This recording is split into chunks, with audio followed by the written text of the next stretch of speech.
큐티스쿨 18일차에 오신 여러분 환영합니다. 오늘도 하나님께서 우리에게 주실 말씀을 기대하며 또 그 말씀의 은혜로 결단하고 살아가는 귀한 하루가 되기를 원합니다. 오늘도 함께 말씀을 묵상하기에 앞서서 주변을 정돈하시고 또 주변 정리가 다 끝나셨으면 잠깐 영상을 멈추고 오늘 묵상을 위해서 같이 기도하겠습니다. 하나님께서 우리에게 말씀을 깨달을 수 있는 지혜와 또 마음으로 영으로 새길 수 있는 귀한 시간 되게 해달라고 우리 하나님의 도우심을 구하며 각자 기도하신 이후에 묵상을 이어가도록 하겠습니다. 오늘 본문은 사도행전 10장 44절로 48절까지입니다. 제가 말씀을 읽을 때 눈으로 또 소리를 내어 함께 말씀을 봉독하면 좋겠습니다.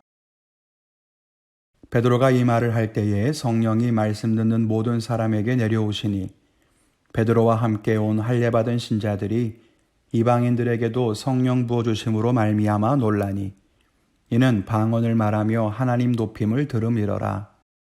이에 베드로가 이르되 이 사람들이 우리와 같이 성령을 받았으니 누가 능히 물로 세례 베품을 금하리요 하고 명하여 예수 그리스도의 이름으로 세례를 베풀라 하니라. 그들이 베드로에게 며칠 더 머물기를 청하니라. 아멘. 짧은 본문인데요. 오늘 혹시 본문 말씀을 이해하시기 위해서 몇 번 더 말씀을 읽어보셔야 한다면 잠깐 영상을 멈추시고 말씀을 조금 더 깊이 읽어보신 이후에 묵상을 이어가면 좋겠습니다. 묵상하기입니다. 첫째는 본문의 내용은 무엇입니까? 입니다. 우리가 큐티스쿨에서 계속해서 말씀을 읽은 다음에 본문의 내용이 무엇인가를 묻고 있는데요. 사실 이 본문의 내용을 찾는 것이 우리가 첫 주에 훈련했던 본문의 줄거리로 묵상하는 방법이겠지요. 오늘 읽은 본문 사도행전 말씀에 보면 베드로가 이방인들에게 설교를 하게 됩니다. 근데 그 설교를 듣고 이방인들에게 성령이 임하게 되고요. 이 성령 받은 사람들이 방언을 말하는 것을 보게 되죠.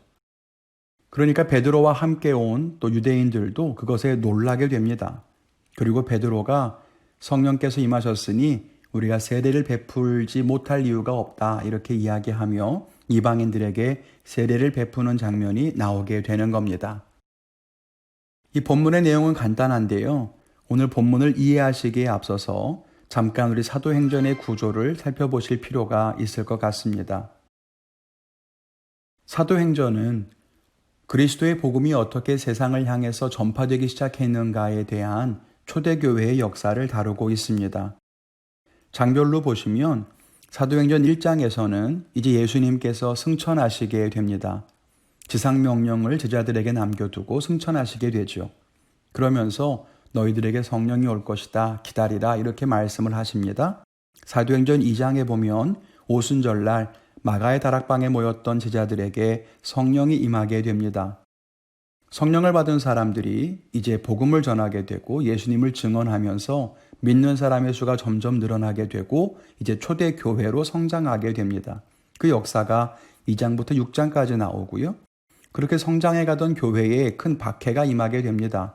특별히 교회를 박해하고 스데반 집사가 순교하는 사건이 생기게 되는데 그것이 6장부터 7장까지고요. 교회가 박해를 받으면서 믿음을 가진 그리스도인들이 온 유대 땅으로 또 로마 제국으로 각자 흩어지게 됩니다. 이 일들을 통해 예루살렘에 모여있던 믿는 자들이 전 세계로 확장되게 되는 일들이 시작되죠. 그렇게 복음이 확장되게 됩니다. 이것이 8장부터 9장까지. 그리고 그 이후에 본격적으로 이방인들을 향한 혹은 세계를 향한 복음의 역사가 어떻게 이루어지는가를 보여주는 것이 10장 이후에 담겨져 있습니다. 그러니까 예루살렘을 중심으로 했던 초대교회의 역사가 이방 선교로 전환되는 데 있어서 교회 박해 사건이 굉장히 중요한 역할을 한 거죠. 교회 박해 그리고 스데반의 순교 사건이 바로 이 선교의 전환점이 된다고 이해할 수 있습니다. 본문의 내용은 무엇입니까? 인데요. 본문의 내용은 살펴보신 것처럼 이방인들에게 성령이 임하는 것을 목격하는 장면입니다. 특별히 예루살렘 교회를 대표했던 예수님의 수제자 베드로가 직접 이방인들에게 세례를 베푸는 장면이 기록되어 있습니다. 그러니까 이것은 이전에 유대인 중심이었던 교회의 문이 이제 이방인에게로 열리는 전환적인 사건을 기록했다고 보는 것이 맞겠지요. 사실은 베드로는 이방인에게 세례를 베풀어서는 안 되는 거였습니다. 하나님 믿는 백성이 아니었기 때문이에요. 그런데 베드로의 눈에서 직접 복음을 듣고 성령이 임하고 방언을 말하는 것을 보며 자기가 하나님의 역사를 가로막을 수 없다는 그런 부담감을 갖게 된 거죠. 그리고 이방인들에게 세례를 베풀게 되었다는 것입니다. 이것이 본문의 내용인 거죠. 그렇다면 이런 본문에서 알게 된 하나님의 마음은 무엇입니까? 인데요. 여러분께서 말씀을 읽으시고 또 지금 짧은 설명을 들으시면서 깨닫게 된 하나님의 마음이 있다면 무엇인지 한번 각자 적어보시면 좋겠습니다. 오늘은 제가 저의 생각을 기록하기보다 이제는 여러분께서 각자 느끼고 생각하신 바를 각자 적어보시면 좋을 것 같아요. 다음은 본문을 문학적으로 읽기 위한 도움 질문입니다.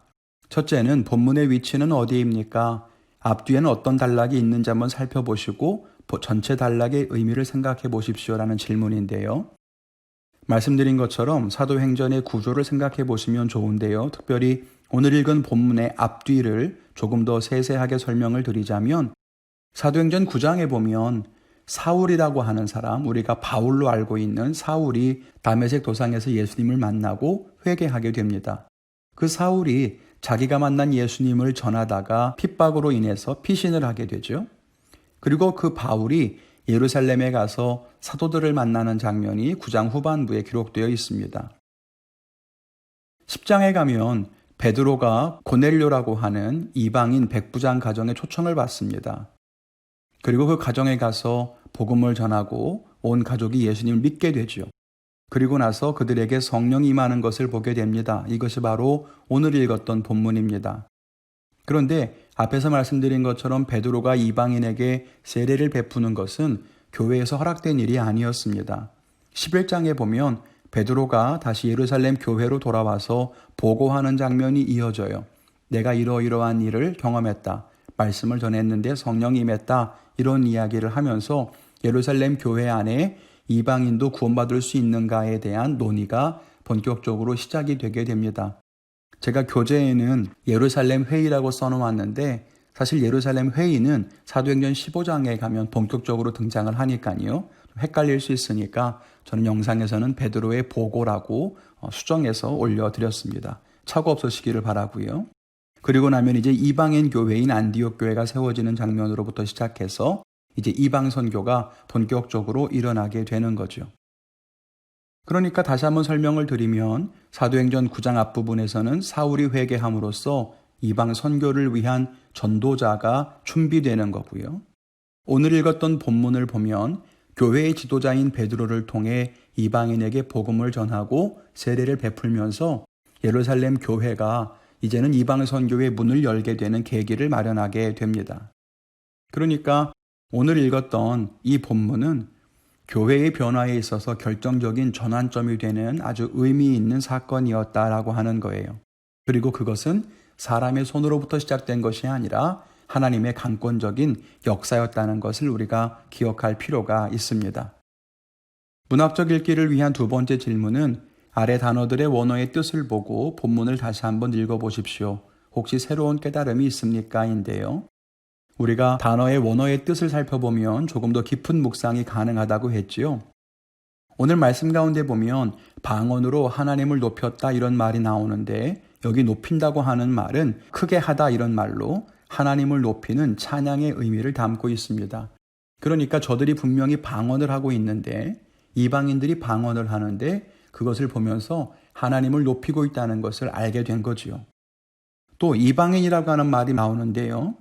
이방인이라고 하는 것은 원래는 에드노스라고 합니다. 그냥 일반적으로 민족 혹은 백성을 의미하는 말로 에드노스라고 하는 말을 사용할 때에는 원래 모든 민족을 지칭하는 말입니다. 그런데 성경에 나오는 대부분의 경우에는 유대인과 구별되는 말로 사용되어서 유대인이 아닌 다른 민족들을 총칭하는 말로 사용됩니다. 그래서 우리는 이방인이라고 번역을 하지요. 또 능히라고 하는 말이 나옵니다. 이 말은 할 수 있다라고 하는 가능성의 의미가 아니라 혹은 능력의 의미가 아니라 그런 일을 할 수 있는 권세 혹은 권능을 가지고 있는가라고 하는 의미로 사용되는 말입니다. 그러니까 오늘 본문 성경 말씀에 보면 베드로가 말하기를 이방인들이 우리와 같이 성령을 받았으니 누가 능히 물로 세례 베품을 금하리요 라고 하는 말 속에는 물로 세례 베푸는 것을 금할 수 있는 힘이 없다는 말이 아니라 우리가 저들에게 세례 베푸는 것을 막을 수 있는 권리가 없다, 권한이 없다, 권세가 없다 이런 말로 이해하면 좋겠습니다. 여러분 이런 이해를 가지고 다시 한번 본문을 바라보시면 또 묵상이 조금 더 깊어질 수 있을 것 같아요. 묵상을 위한 배경 연구 자료입니다. 먼저는 할례와 구원에 대한 이해가 좀 필요한데요. 할례라고 하는 것은 구원받은 하나님의 백성이 되는 조건이자 표식이었습니다. 구약 때부터 이어져 오는 예식이죠. 남자가 태어난 지 8일째가 되면 할례를 받게 됩니다. 그러므로 하나님의 백성이라고 하는 증표를 삼게 되는데 그렇지 않고 나중에 성인이 되었다가 하나님을 믿는 유대교로 개종하게 되는 경우에도 어른들이 할례를 행해야만 했습니다. 그러니까 이방인으로서 유대교로 개종하기 위해서는 할례를 꼭 해야만 됐던 거죠. 초대교회 안에도 이런 일들이 있었습니다. 이방인으로서 예수님을 믿으려고 하면 먼저 유대교로 개종을 해야 되니까 그 당시 초대교회는 유대교와 구별된 또 다른 종교가 아니었습니다. 유대교 안에 유대교를 믿지만 예수 그리스도를 믿는 하나의 또 분파였던 거예요. 그러니까 이방인으로서 예수 그리스도를 믿는다고 하는 것은 이방인으로서 먼저 유대교로 개종해야 된다는 것을 의미합니다. 그러니까 유대교인들이 되려면 할례를 해야 되지 않겠느냐라고 하는 것이 초대교회의 입장이었던 거예요. 초대교회 안에도 이방인들이 예수를 믿을 때 할례를 해야 되느냐 그렇지 않느냐 이런 갈등들이 우리 신약 성경에도 보면 많이 나오는 것을 볼 수가 있습니다. 그러니까 구체적인 논쟁이었던 거예요. 할례를 받지 않은 이방인들이 과연 구원받을 수 있는가 이런 논쟁이 있었던 거죠. 또 하나 방언에 대해 설명을 드리면 원래 방언은 다른 말로 이야기하는 것을 의미합니다. 사도행전 2장에서 오순절에 성령이 임할 때에도 사람들이 방언을 말했다고 합니다. 그러므로 이 방언은 성령이 임했다는 표징이 됩니다. 오늘 읽은 본문에서도 이방인들이 설교를 듣고 그들이 성령이 임해서 방언하는 것을 보면서 베드로가 분명히 이야기하죠. 성령이 임했다라고 하는 거예요. 물론 성령을 받았음에도 방언으로 말하지 못하는 경우들도 있습니다. 왜냐하면 방언은 많은 은사 가운데 하나이기 때문이에요. 방언의 은사가 아닌 다른 은사를 받을 수도 있는 거죠. 그런데 오늘 본문에도 방언을 하는 걸 보니까 성령이 임했구나라고 하는 증표가 되었다. 이렇게 이해하면 좋겠습니다. 그러니까 이방인들이 성령을 받아서 방언을 하는 것을 보고 이것이 하나님의 역사임을 확신하게 되는 그런 사건이 바로 오늘 본문의 사건이었다는 겁니다. 여러분 이렇게 본문의 배경을 통해서 또 새롭게 깨달으신 것이 있다면 한번 적어보시면 좋을 것 같습니다. 다음은 적용하기입니다. 하나님은 내게 무엇을 원하시는가? 오늘 여러분 묵상을 통해서 여러분 삶에 적용하실 것들 한번 적어보시면 좋을 것 같고요. 둘째는 하나님의 마음과 다른 내 모습은 무엇입니까? 인데요. 또 내가 깨달은 것과 나의 삶에 다른 것들이 있다면 한번 적용해 보시면 좋을 것 같습니다. 끝으로 세 번째로는 하나님의 뜻을 따라 오늘 실천할 수 있는 구체적인 결단은 무엇입니까? 입니다. 우리가 큐티 스쿨을 한 달 동안 진행해 왔고 이제 마지막 사흘을 앞두고 있습니다. 제가 오늘은 저의 생각과 저의 나눔을 다 작성을 했다가 영상에서는 다 빼버렸습니다. 왜냐하면 이미 여러분 훈련하시는 과정 중에 또 큐티 나누시는 걸 보니까 충분히 여러분들 스스로 묵상을 하실 수 있을 거라는 생각이 들었기 때문이에요. 오히려 제가 묵상을 나누고 하는 것이 여러분들에게 어떤 답안지를 미리 보는 것 같은 그 뉘앙스를 풍기는 것 같아서 제가 정답일 수는 없잖아요. 나눔은 다 다양하고 각자의 삶의 적용도 다 다를 텐데 저의 생각이 마치 여러분들이 다 따라야 하는 가이드라인처럼 되어버리는 건 아닌가 이런 생각이 들어서 이제 마지막 3일은 제가 제 이야기를 많이 하지 않을 거예요. 여러분들께서 팁을 보시고 또 도움되는 자료들을 보시면서 그렇게 각자 묵상하시면 좋을 것 같습니다. 오늘 여러분 묵상하시면서 깨달은 것들이나 결단하신 것들, 또 오늘 실천할 수 있는 구체적인 사항들이나 기도의 제목들 마찬가지로 단톡방에 올려주시고 서로 격려하고 응원하며 기도하는 오늘 하루가 되었으면 좋겠습니다. 영상이 마친 후에 여러분 또 오늘 묵상한 내용들을 가지고 살아갈 수 있는 힘과 지혜를 달라고 하나님께 기도하신 후에 단톡방에 나눠주시기를 부탁을 드립니다. 오늘도 하나님이 주시는 은혜 안에서 승리하는 삶을 살아가는 여러분 되시기를 주님의 이름으로 축원합니다.